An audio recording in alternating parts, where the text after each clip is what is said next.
Tout est énergie. Nous nous battons pour avoir de l'énergie. Quand nous n'en avons plus, soit nous tombons malades, soit nous mourons. Il est important de savoir que c'est l'énergie qui fait vivre le corps. Parfois, suite à des événements qui ont engendré de fortes émotions qui n'ont pu être canalisées, l'énergie va se bloquer à un endroit en particulier. Par exemple, si nous avons blessé un être cher, nous allons avoir besoin de temps pour nous pardonner, et cela va créer un blocage au niveau du chakra du cœur. Les conséquences peuvent être une douleur à la poitrine, une pointe à la respiration, ou d'autres manifestations physiques.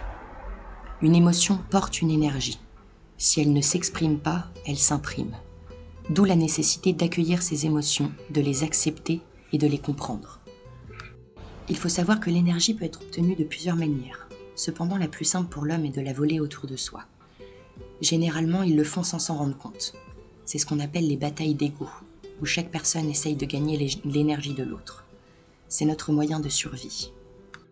Quand nous étions enfants, nos parents ont développé un mécanisme de domination pour pouvoir gagner notre énergie.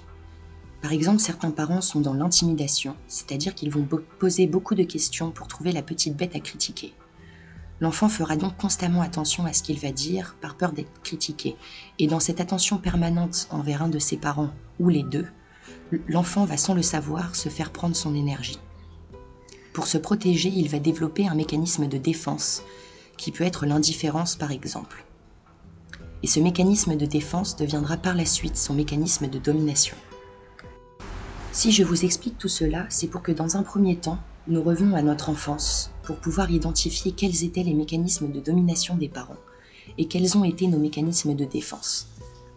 Une fois identifiés, nous allons nous rendre compte comment nous l'utilisons aujourd'hui pour piquer de l'énergie aux autres. Le but est de ne plus dispenser les autres de leur énergie et de ne plus se faire voler la sienne.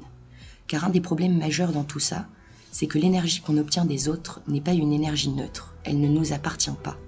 En d'autres termes, nous nous nourrissons d'énergie déjà utilisée. Pour reprendre le contrôle sur nos énergies vitales, il est important d'observer et d'analyser les différentes discussions que nous avons avec autrui. Si nous sentons que l'autre essaye de nous piquer de l'énergie, le mieux est d'exposer au grand jour ce que la personne est en train de faire, car la plupart du temps c'est un processus inconscient. On pique de l'énergie aux autres sans s'en rendre compte. L'important est de rendre conscient un processus qui au départ ne l'était pas. Un jour j'étais au travail et 2 clients âgés discutent devant moi. Chacun était en train de prouver à l'autre que son hygiène de vie était irréprochable. Ils commencent à se disputer. J'arrête la conversation et je leur demande pourquoi ils sont en train de critiquer le mode de vie de l'autre tout en faisant passer le leur en premier. Et là, les deux s'arrêtent et se rendent compte de ce qu'il se passe. Le processus inconscient devient conscient. S'il vous arrive ce genre de choses, énoncez clairement ce qui est en train de se passer. Cela vous évitera de perdre votre énergie et cela évitera que la personne en gagne aussi. Une bien meilleure manière de se recharger en énergie est de marcher dans la nature et de se remplir de l'énergie environnante, ou bien de méditer et donc de recentrer ses énergies en soi. De plus, l'énergie universelle est à notre disposition à chaque seconde. Il suffit de la ressentir et de la laisser s'imprégner dans notre corps. Alors arrêtons ces combats d'énergie inutiles qui ont pour seule conséquence la destruction de notre système énergétique et celle des autres.